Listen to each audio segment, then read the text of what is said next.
Anthony Hayden, senior at Perryville High School.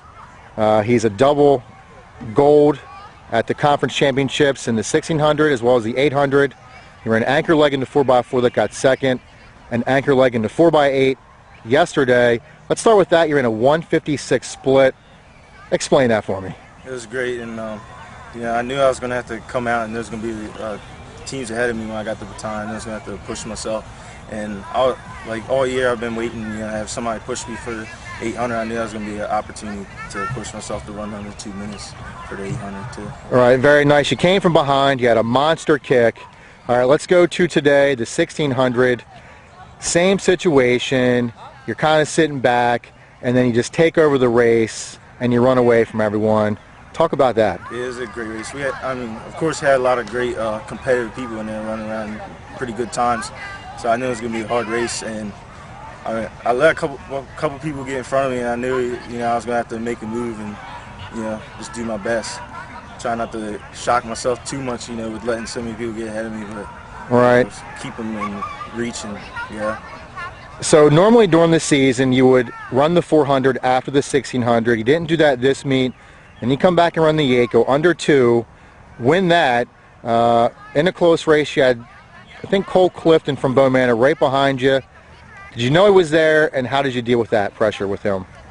Because I did good in the 4x8. I knew I had to run a good time in the open 8, and the first lap was, I guess, a little slower than I thought it was going to be. It ended up being a 61, and then I knew I had to pick it up the second lap, and I knew as soon as I picked it up somebody was behind me. I wasn't sure who it was at first, but then once I hit the last 200, I heard Coach cheering him on, saying something about Cole, so I knew he was on me, and I had to go to the last 200.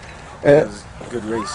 Very well. And then you finish your day running the anchor leg of the 4x4 in a very respectable time. I got you under 3:30. I haven't seen official times yet. Yeah. And you helped your team win an UCBAC championship. It's the first one in Cecil, in Perryville history.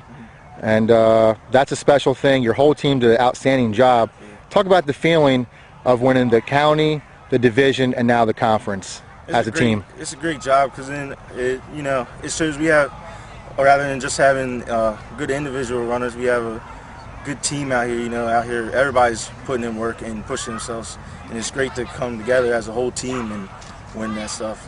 It's a great feeling. Definitely. The most important meet until states is next week. Yeah. What are your goals for next week? I'm hoping we do good as a team, and I come out and do a lot of the things I did today, and just run my best, see what I can do. Maybe catch a little bit of my PRs now. So. Right. And the last thing I want to just mention briefly is your dad is also, or was a Perryville graduate.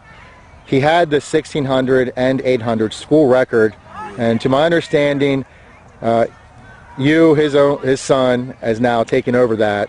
Yeah. That's a really cool thing. Yes.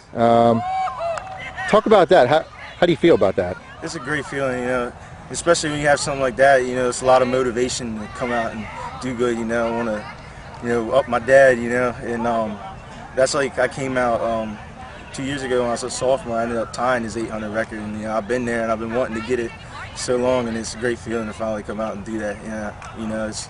I know he's proud of me for doing that. It's a good thing. Good. Well, congratulations on your individual and team performance. You had a great meet, and good luck next week. Thank you.